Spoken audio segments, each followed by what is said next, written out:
Assalamualaikum warahmatullahi wabarakatuh. Halo semuanya, perkenalkan nama saya Ilham Badri.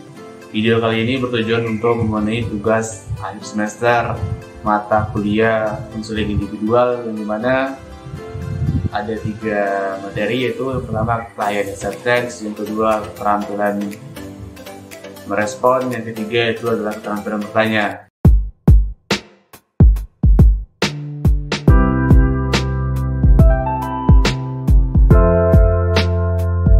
Saat kita berbicara dengan seseorang, tentu akan sempurna bila kita memberikan perhatian penuh dan menunjukkan ke lawan bicara bahwa kita sungguh-sungguh memperhatikan. Dampaknya tentu sangat dalam.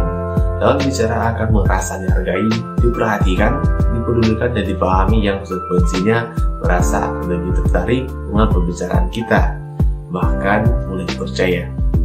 Begitu pula yang terjadi di dalam proses konseling. Definisi acceptance merupakan teknik yang digunakan konselor untuk menunjukkan minat dan pemahaman terhadap hal-hal yang dikemukakan konseling. Acceptance atau penerimaan artinya menerima apa adanya, menerima pribadi klien sebagai suatu keseluruhan, sebaliknya membenarkan, menyetujui atau tidak menyetujui segi-segi kepribadian atau kelakuan seseorang klien, bukan merupakan bentuk penerimaan. Ada 2 bentuk acceptance, yaitu lisan atau verbal dan non-verbal. Acceptance disebut juga respon verbal minimal. Menurut Okun pada tahun 1987, respon verbal minimal adalah respon verbal yang kadang-kadang dilakukan oleh konselor dengan menganggukkan kepala. Ini menunjukkan bahwa konselor mendengar dan mengikuti apa yang dikatakan konseling. Kramer pada tahun 1982-84. Respon bentuk panjang: saya memahami, saya mengerti, saya dapat merasakan, saya dapat memaklumi, saya dapat menghayati. Respon bentuk pendek seperti teruskan, terus, lalu, oh, iya, Kata-kata perasaan ini menggunakan disesuaikan dengan isi pesan yang diungkapkan klien. Bahasa tubuh atau postur, misalnya cara duduknya, gestural ekspresi, wajah, anggukan kepala, gerakan tangan, menyatakan bahwa teknik penerimaan yang sederhana paling tidak memiliki 4 bagian pokok yang dapat diamati. Bagian pertama adalah peraturan kontak mata, karena mata merupakan sebuah sarana bagi para konselor untuk mengungkapkan penerimaan dan kepedulian. Bagian kedua adalah ekspresi wajah dan anggukan kepala. Konselor harus mampu menunjukkan ketertarikan yang sungguh-sungguh dengan menggunakan ekspresi wajah. Konselor yang berpura-pura tertarik akan bisa diketahui oleh konseling yang sensitif. Ketiga adalah tekanan suara yang perubahan nada suara. Hal ini menunjukkan kepada konseling apakah konselor benar-benar menerima, dan posisi tubuh adalah pertimbangan yang keempat dalam penerimaan. Jika konselor berdiri dan duduk dengan santai di dekat konseling, maka konseling akan menyebutkan sebagai sebuah sikap yang bersahabat. Hal itu akan menunjukkan kedekatan daripada sikap saling menjauh yang ditampilkan lewat postur dalam hal-hal sangatlah penting, karena sikap sebelumnya menunjukkan tingkat keterbukaan dan ketulusan hati konselor. Hanya karena banyak konseling yang hipersensitif terhadap isyarat-isyarat seperti itu, konseling bisa menganggap isyarat negatif dari seorang konselor sebagai ungkapan penolakan atau ketidakterikan. Menguap, menjinakkan kaki, memegang lengan, kursi, berbuat adalah beberapa contoh isyarat negatif yang dengan mudah terlihat oleh konseling. Keterampilan dasar merespon. Keterampilan dasar merespon sangat penting dalam proses konseling, karena respon konselor memungkinkan konseling melakukan eksplorasi terhadap kedudukannya dan hubungannya dengan dunia. Untuk itu, konselor harus mendengarkan pertanyaan konseling baik-baik agar merespon dengan tepat. Merespon berarti memasuki dunia konseling dengan mengkomunikasikannya kepada konseling tentang apa yang konseling dengar. Keterampilan merespon menurut Karls pada tahun 1993 meliputi 3 macam. Pertama, keterampilan merespon isi respon konselor terhadap ekspresi konseling. Yang pertama adalah merespon terhadap isi pernyataan konseling itu, yaitu memperjelas unsur-unsur pengalaman yang penting. Unsur-unsur dari isi menekankan pertanyaan-pertanyaan dasar apa, siapa, mengapa, kapan, di mana, dan bagaimana. Contoh, Anda mengatakan bahwa sejak Anda dinyatakan bersalah, Anda merasa tidak seperti dulu lagi terhadap anak Anda. Dengan kata lain, Anda mengatakan bahwa ada perubahan hubungan Anda dengan anak Anda. Krab 1983 mengungkapkan bahwa ada 3 dasar untuk merespon isi, yaitu merespon ekspresi konsoli secara kronologi, respon terhadap isi yang dikemukakan konsoli secara kronologis berarti konselor merespon berdasarkan urutan kejadian-kejadiannya. Anda mengatakan bahwa Anda telah bertengkar dengan teman-teman, kemudian Anda juga bertengkar dengan orang tua, dan akhirnya Anda gagal dalam ujian. Yang kedua, merespon ekspresi konsoli berdasarkan pentingnya respon konselor yang ditunjukkan untuk menganalisasikan ekspresi yang berdasarkan pentingnya isi tersebut. Berarti konselor mengomunikasikan isi dari yang paling penting ke yang kurang penting. Misalnya, respon konselor terhadap seorang siswa canduan narkotika yang menyatakan bahwa ia susah untuk meninggalkan kebiasaannya.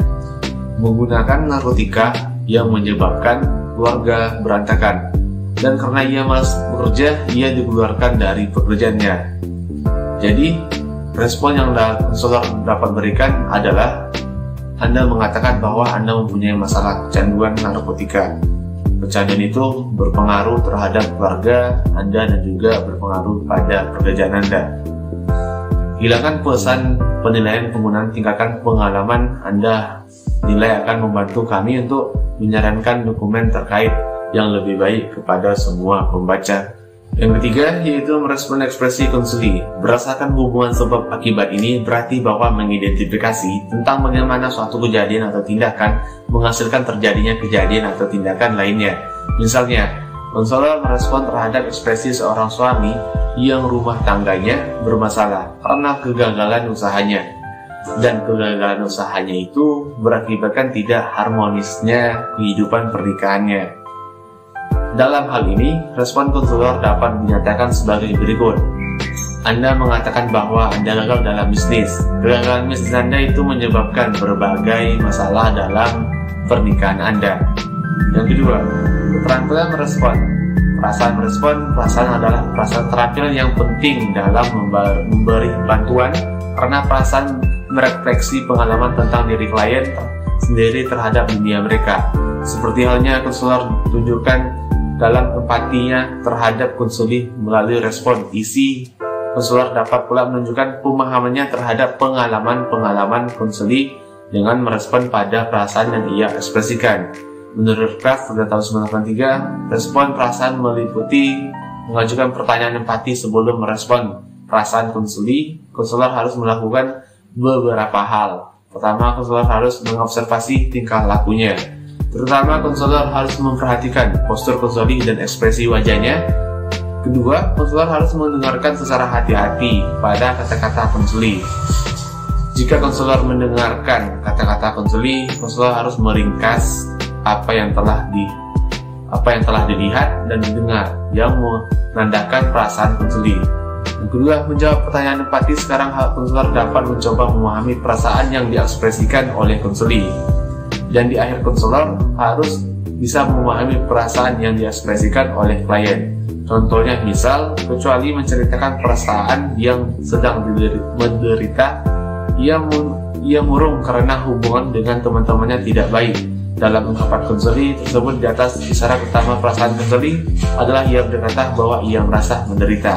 Ia murung karena sekolah dan hubungannya dengan temannya yang tidak baik.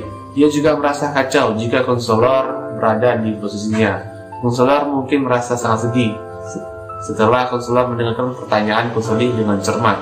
Maka konselor hendak mengajukan pertanyaan empati dalam dirinya sendiri. Keterampilan attending kait dengan penerimaan konselor melalui perhatian dan kesiapsiagaan penuh dengan yang diberikan kepada konseli. Yaitu keterampilan ini dilakukan dalam bentuk verbal maupun non-verbal dengan penekanan yang lebih besar pada aspek non-verbal. Tujuan keterampilan ini adalah supaya konseli merasa dapat diterima serta dapat menciptakan konseli merasa nyaman. Perilaku attending yang baik antara lain. Yang pertama yaitu Menganggukkan kepala menandakan iktikad yang tulus untuk mendengarkan secara aktif. Yang kedua itu ekspresi wajah yang tenang dan menyejukkan, posisi tubuh dekat dengan konsuli dan agak condong ke arah konsuli. Yang ketiga itu gerakan tangan yang luas, berbicara dengan tenang tanpa memutus pembicaraan, dan penggunaan pilihan kata dan intonasi yang tepat untuk menunjukkan pada sikap penerimaan, yaitu seperti greeting, jabat tangan atau hal lainnya, kontak mata dan pandangan mata, senyuman, anggukan kepala, posisi tubuh, posisi dan cara duduk, jarak konselor dengan konsuli, sentuhan konselor. Keterampilan bertanya adalah keterampilan untuk mengajukan pertanyaan. Konselor dapat membantu konsuli untuk memperoleh pemahaman yang baik dengan mengajukan pertanyaan baik terbuka maupun tertutup. Pertanyaan terbuka untuk topik. Pertanyaan terbuka adalah pertanyaan yang memungkinkan jawaban yang terbuka dan lebih luas. Pertanyaan tertutup untuk klarifikasi. Pertanyaan tertutup adalah pertanyaan yang dapat dijawab dengan jawaban tertentu saja. Contoh kalimat-kalimat yang dapat digunakan. Pertama itu, bagaimana perasaan Anda ketika dia meninggalkan Anda? Kedua itu, apa rencana Anda selanjutnya? Yang ketiga itu, apakah Anda merasa sangat sedih? Oke, sampai di sini aja video tugas semester saya. Lebih dan kurang saya minta maaf. Terima kasih telah menonton dan support saya dalam pembuatan video ini. Wassalamualaikum warahmatullahi wabarakatuh.